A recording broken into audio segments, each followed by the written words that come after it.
La recherche que j'ai menée invite à s'interroger sur le renouvellement d'un impératif assez ancien de la transmission des biens, qui est la question de la conservation des biens dans la famille. Chacun de nous peut avoir la volonté de faire en sorte que certains biens ne soient pas transmis à des étrangers au moment du décès. D'un point de vue juridique, il existe différentes méthodes qui permettent d'assurer cette conservation des biens dans la famille. Ces différentes méthodes visent toutes à offrir au donateur une certaine mainmise sur les biens qu'il a donnés.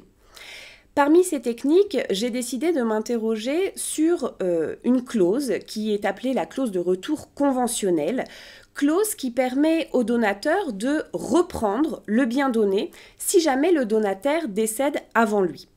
En principe, le donateur ne peut pas reprendre les biens qu'il a donnés. On le sait, donner, c'est donner. Mais en vertu de cette clause de retour, le donateur va avoir la faculté de faire revenir dans son patrimoine le bien qu'il avait initialement transmis au donateur. Pourquoi le donateur voudrait-il exercer ce droit de retour? Le donateur peut, par exemple, avoir transmis un bien à un enfant et ne pas souhaiter que le nouveau conjoint de cet enfant, avec lequel il peut tout à fait ne pas s'entendre, se voit transmettre le bien qu'il avait donné.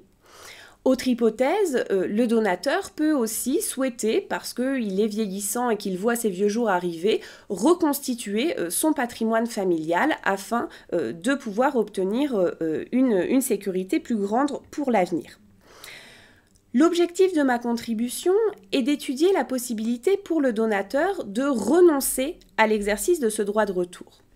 Pourquoi souhaiterait-il y renoncer? Tout simplement parce qu'au moment où il consent sa donation, en réalité, il ne sait pas si, au moment du prédécès du donataire, il souhaitera exercer ou non ce droit de retour. Quels seront les héritiers du donateur qui seront susceptibles de se voir transmettre le bien? Est-ce que le donateur sera dans une situation de besoin au moment du décès du donataire?